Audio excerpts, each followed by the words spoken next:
You've entered Bookstorm. Your favorite authors are here to dive down deep into their best-selling books. Stay tuned to brave the storm.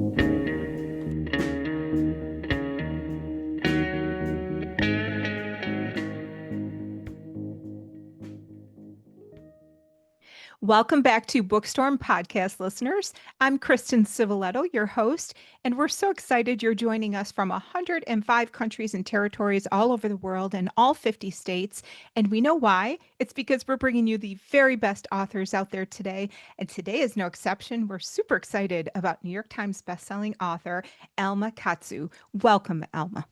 Thank you so much. I'm so excited to be here. Well, we're excited too because we're talking about your new book that's coming out, and I want to show a cover. It's called Fiend. All of your books have pretty awesome covers Oh, because, they're all along the interesting genre of horror, some spy thrillers. So they're always very intriguing covers. But I want to show this one in particular. It's pretty cool. thank you. It is pretty, isn't it, for It, a horror novel? it really is because it has a little bit of the modern and a little bit of the past. And we see that in the story play out. So that was well done. Thank you. I'll pass it along. Yeah, very good book designer, cover designer. Absolutely. Well, I want to tell our listeners just a little bit about your background. They always enjoy hearing that. Now, first of all, I mentioned you're a New York Times bestselling author, and your books have been nominated for and have won multiple prestigious prizes. I'm going to name just a couple: Bram Stoker Award, Goodreads, Reader's Choice, International Thriller Writers, Locus Magazine, Western Heritage Awards. You've been I think, lauded on many, many different sources and areas because you write books that catch people's attention.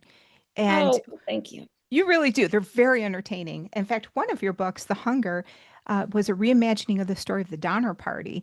And I know that was named one of NPR's 100 favorite horror stories. That was a surprise.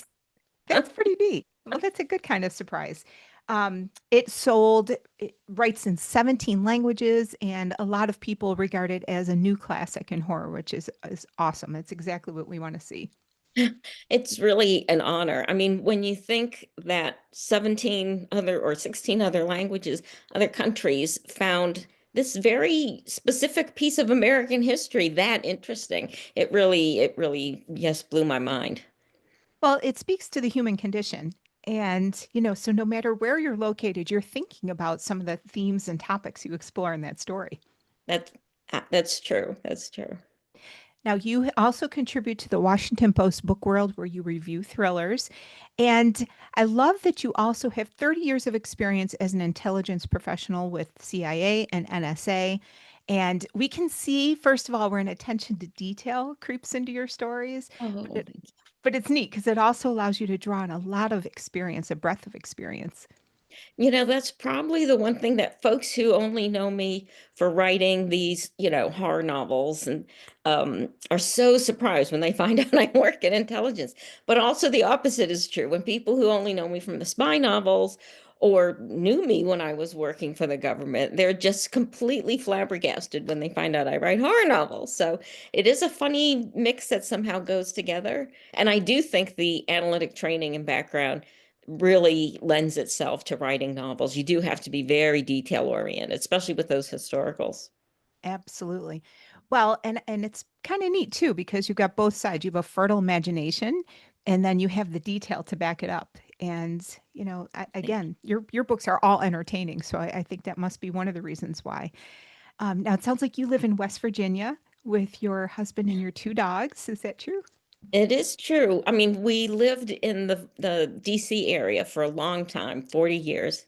And it wasn't until COVID when I didn't have to go to meetings in Northern Virginia anymore. We just happened to be building a vacation house out in this particular spot in West Virginia. And we said, why don't we try living there full time? And it actually worked out really well, especially for the writing. Oh, I bet it's so beautiful there too. So that's got to be a little inspiring just in and It of is. itself. It is. It is absolutely gorgeous. We live right up against the national forest. So, yeah, just woods as far as the eye can see. I already hear a story forming. Hopefully not a horror. Well, let's talk about Fiend because, because it is that horror thriller genre. We don't want to give away anything, but I do want to tell our listeners just a little bit of what's going on in the story. First of all, I love that it's a modern day story, but it's about a powerful family with an ancient evil kind of at its beck and call. So we get this nice mix of the modern and the ancient throughout this entire story. And there's also, of course, generational aspects to it as well. So I love that you were playing with those themes. But we meet a mega wealthy family, the Barisha or Barisha family, whatever you prefer. And they run one of the largest import export companies in the world. And they've always been very fortunate. They almost have a helper in some respects, it would seem, because things go their way, right? Always go their way. It's just magical. Magical. But at some point, things stop going as planned, and the Berishas begin to splinter. And for some of them, it's almost every woman, every man for himself. They formulate plans. But as they begin to scheme, something is unleashed that really changes everything. And I'm going to leave it there because I don't want to give away too much. Did you want to add anything to that backdrop? Well, that is just an absolutely great description, and I might have to steal it. It's better than how I've been encapsulating it. No, it's pretty much it. You have this very powerful family, and from the outside, they just look like they're, so close in a solid unit. But as you get closer, you see there's a reason why they're so close, and it's not nice and it's not chummy. I mean, this family has to keep the family secret, and it's something they're born into. They don't know about it right away, but then, when it's too late, they're complicit and they can't get away. Well, I want to pick up on that theme of being born into something because I think it ties into my first question. It's clear in the story that Maris, who's a young woman, she's seeking approval from everyone in her life, her brother, her coworkers, especially her father, Zeph. And very early on, she makes a drastic recommendation to her dad, and he agrees with it. And this makes her very gratified, very satisfied. But it got me to thinking about personal boundaries and values because this was not a great recommendation. It was something that would stretch the ethics of pretty much everyone on the planet. And I wanted to ask you about that. Do you think that when we are vulnerable, when we are seeking that kind of attention, that we're more likely to allow some very negative things into our lives to please others? Oh, I absolutely think so. But first of all, it's a great question.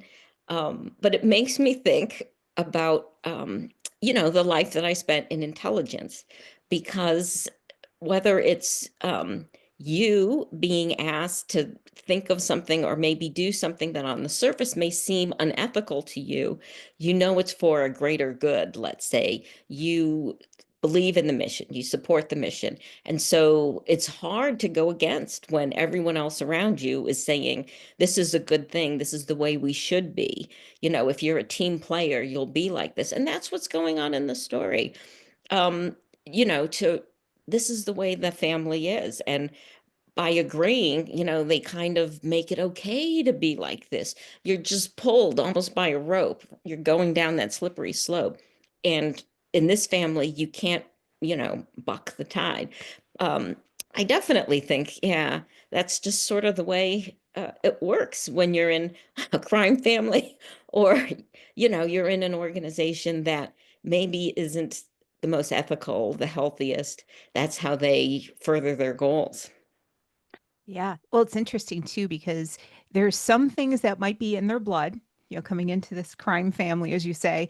But there's other vulnerabilities that the two sisters, the young women in this family had that maybe made them even more susceptible to something coming in and pushing them beyond those boundaries. Are you talking about the fact that there's real gender imbalance in this family? Yeah. It's 1,000 years old. You would expect it to be sort of, to be a patriarchy, that they favor the males. And, I may be older than your average listener, but, I grew up in an environment like that. I grew up in a family that definitely, favored the boys in the family. And it was just a fact of life. And when you're raised like that, you can't help but feel, that injustice and feel that you constantly have to prove yourself, that you're as good, as your brothers and that sort of thing. And So I wanted to show that that weighs really heavily on Maris and Nora. Yeah. That and a loneliness too. I think that also makes them very vulnerable in this family. So because you could see where from a young age they were both being set up in certain respects to take on certain responsibilities, even when they didn't know it, just Right. by their circumstances.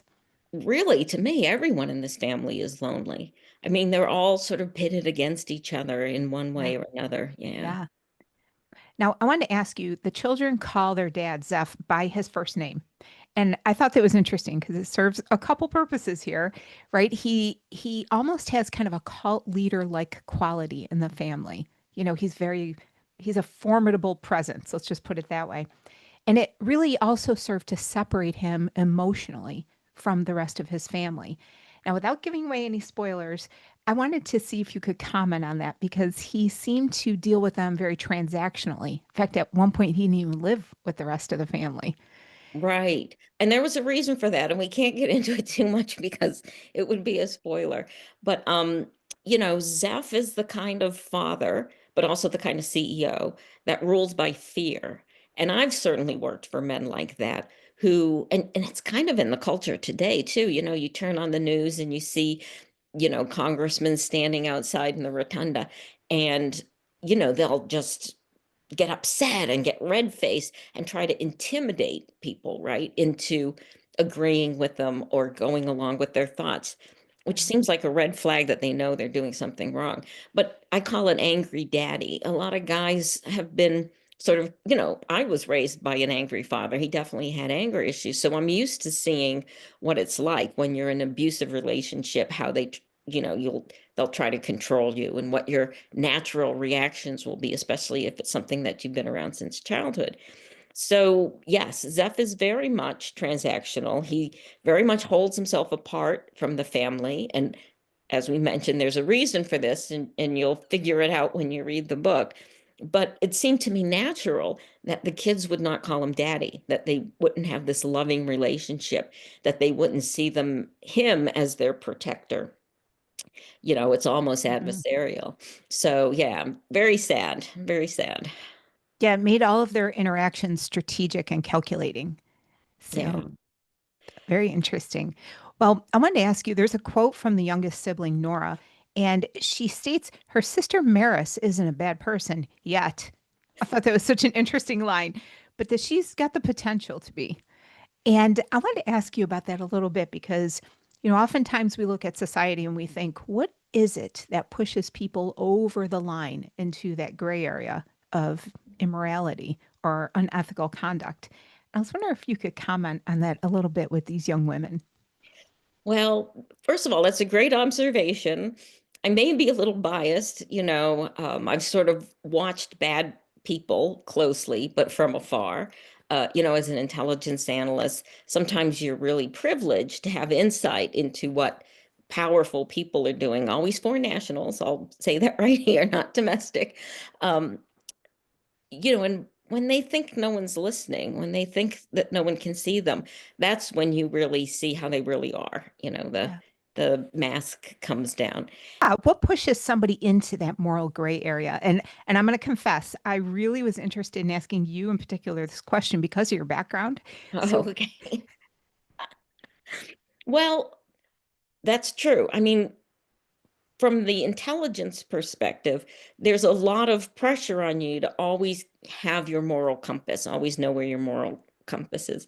And so, interestingly, I had a very interesting experience. I was sent down to work in the Office of the Secretary of Defense for the Iraq war planning. wow. Yes. So I was surrounded by people who, to my way of thinking, had lost their moral compass because all the information was pointing in a certain direction that we shouldn't invade, et cetera, et cetera. And yet you're under great pressure because the people at the top, the Secretary of Defense, the Vice President, made it perfectly clear we want to have this war. And so you're turning yourself into knots, just trying to, not me, trying to justify supporting the positions and coming up with arguments. I mean, we saw that with what they did to the Secretary of State, making him do the presentation at the UN, right? Even though it was not correct.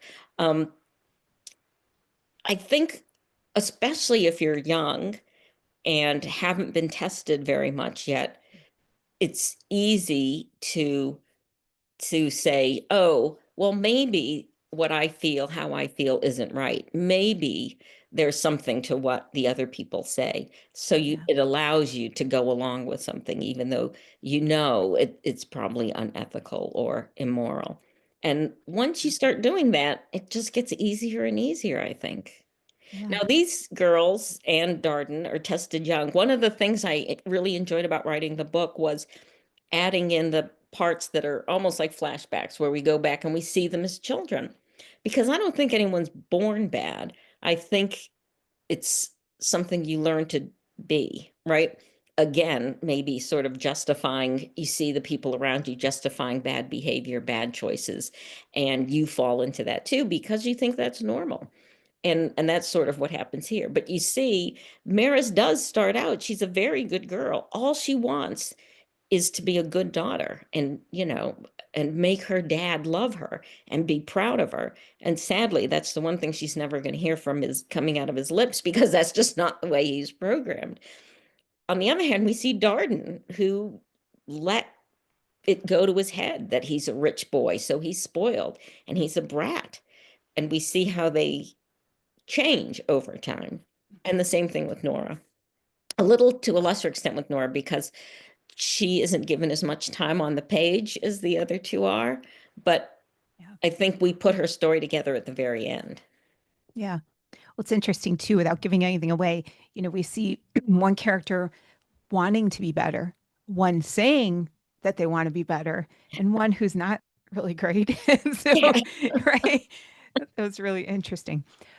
Let's talk about Darden just for a second, because I thought he was a really interesting character. He tries multiple times to try to protect his sisters from the family secret. And at what point do you think keeping a secret turns harmful?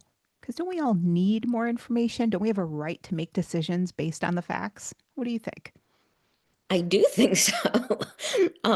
It's funny how much people love their secrets, though, right?